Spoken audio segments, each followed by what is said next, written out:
O acidente da Indian Air está sendo investigado e já emitiu, durante o processo de investigação, um relatório preliminar. E esse relatório traz como ponto de atenção, o ponto mais importante, a informação de que teria havido o corte da alimentação de combustível, sistema de alimentação de combustível dos motores.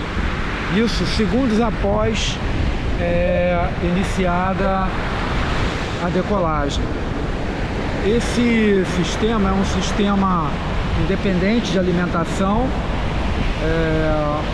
com um switcher, um run cutoff switcher, é um equipamento, vamos dizer, um botão, uma alavanquinha que fica entre o piloto e o copiloto, numa posição estratégica.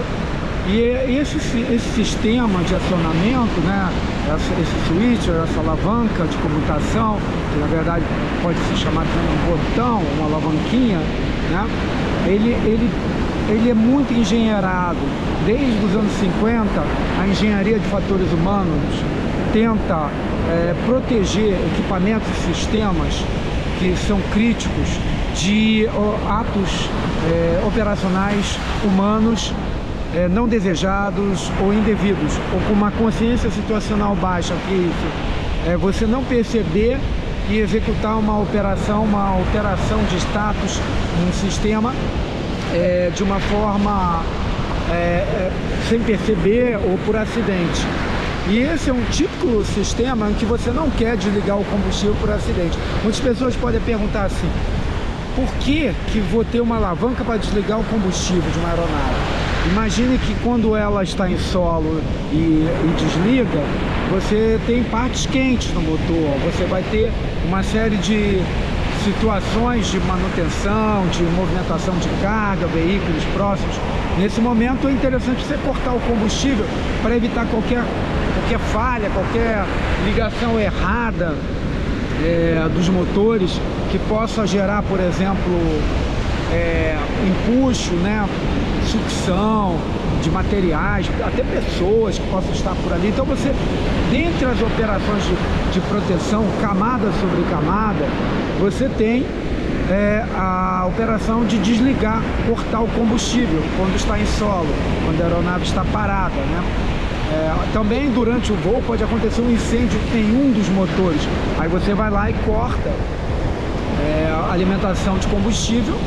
Pode ser um vazamento num dos motores detectado, um vazamento ou uma falha qualquer que possa gerar um incêndio. Então o motor tem partes quentes, você tem que cortar o combustível. Por isso existem esses dispositivos que são, na verdade, switchers, né, comutadores de status, onde você, na posição run, você está alimentando os motores com combustível, e na posição cutoff você está fazendo a interrupção dessa alimentação de combustível. Esse equipamento, ele tem uma característica muito própria e muito repetida, que é uma espécie de alavanca em que você tem que puxar a alavanca para destravar e depois você movimenta ela para baixo para passar da posição run, que é a que leva combustível até o motor, para a posição cutoff, que é a posição que corta o combustível, a alimentação de combustível. Então é preciso puxar, tem que fazer uma certa forcinha com os dois dedos, né? Você puxa, depois joga para baixo.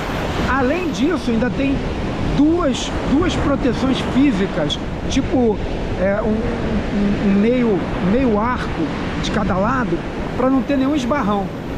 Embora se esbarrar, simplesmente ele está travado, é preciso puxar para ele se movimentar. Então é muito protegido, é muito estranho, não é esperado que alguém faça todo esse conjunto de manobras sem em nenhum momento perceber que está fazendo essa operação. Ele teria que estar com algum problema de desorganização mental, alguma coisa mais grave. Porque todos esses dispositivos, a destrava, o destravamento através do lift, né, de puxar o equipamento para poder destravar, depois descer a alavanca. Tudo isso eleva a consciência situacional, a consciência da situação, para que a pessoa perceba que está fazendo uma operação de desligamento da alimentação de combustível. Então isso é estudado, é um dos equipamentos assim, uma tecnologia mais madura que tem, porque há muito tempo existe esse tipo de dispositivo e ele não, comprovadamente ele reduz a indução a erro, e é um tipo de tecnologia que vem dos anos 50, e é uma tecnologia de engenharia de fatores humanos. É interessante falar nisso, né, porque a investigação agora vai ficar muito focada em fatores humanos. E quando se fala isso, a investigação aeronáutica entende. Nos Estados Unidos isso fica bem claro, entendeu? Que é engenharia de fatores humanos, na Europa também. Mas no Brasil, não. No Brasil existe uma confusão de engenharia de fatores humanos, né? Por causa do nome Human Factors. As pessoas pensaram que fosse alguma coisa a ver com RH, com ESG, que é Environment Social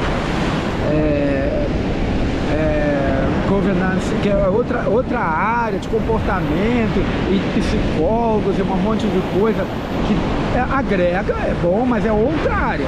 A área de engenharia de fatores humanos é um tema de engenharia industrial, então você vai encontrar engenharia de fatores humanos verdadeira, né? Na Europa, nos Estados Unidos, como uma linha de pesquisa ou uma disciplina dos cursos de pós-graduação, stricto sensu, ou mesmo na graduação, às vezes tem, das universidades, faculdades de engenharia industrial.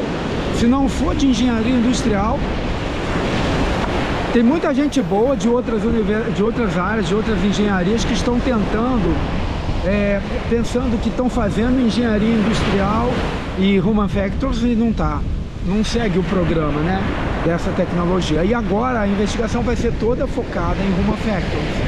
E é interessante que eles vão tentar entender o que induziu o piloto a cometer esse erro, sendo que as gravações mostram que um dos dois, não se sabe ainda qual, isso a investigação vai prosseguir, vai descobrir qual dos dois, se era o comandante ou o copiloto. Um dos dois perguntou, está registrado no áudio, por que você desligou a alimentação de combustível? Aí o outro respondeu, mas eu não desliguei. Então isso intriga os investigadores, tem mais elementos, mas eles não estão divulgando por uma questão de proteção, né? de proteção da investigação, da família, do perfil profissional, das pessoas envolvidas. Então eles ainda estão avançando, é uma informação preliminar.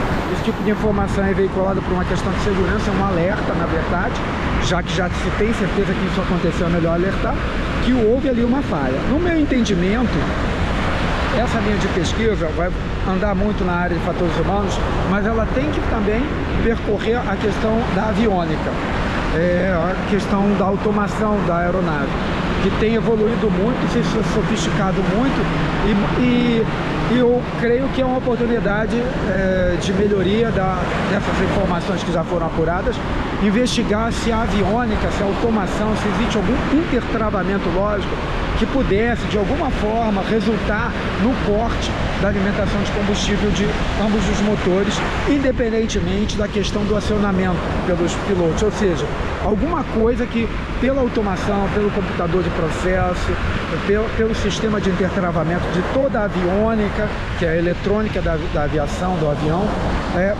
que possa gerar o corte de alimentação de combustível sem a necessidade daquela movimentação de levantar a alavanca e puxar para baixo.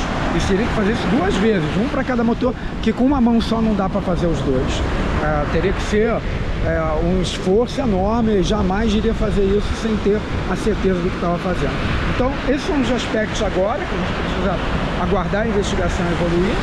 É lamentável que isso tenha acontecido, existem outras possibilidades na área de Human Factors, alguma confusão mental ali na hora, mas para dois piloto e copiloto, os dois motores, não foi só um motor, a gente vê nas imagens que a aeronave deu uma desestabilizada para a esquerda, provavelmente porque foi o primeiro motor que perdeu o impulso, então ele desligou e aí deu aquela desestabilizada, e depois eles religaram novamente tentando recuperar, mas já estava com altitude muito baixa. Quando um dos motores começou a recuperar, o outro ainda não estava ligado, não deu tempo, a aeronave caiu. Lamentável.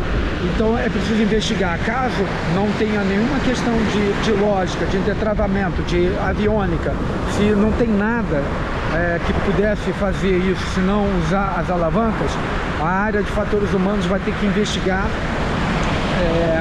todos os ruídos, todo o diálogo, toda a rotina, para entender o que pode ter induzido essas pessoas a cometerem esse erro, porque com certeza elas não queriam ser vítimas desse acidente, tanto que elas reagiram e tentaram recuperar. Então, com certeza, pelas informações que a gente tem, baseado nelas, nós podemos dizer que não foi intencional.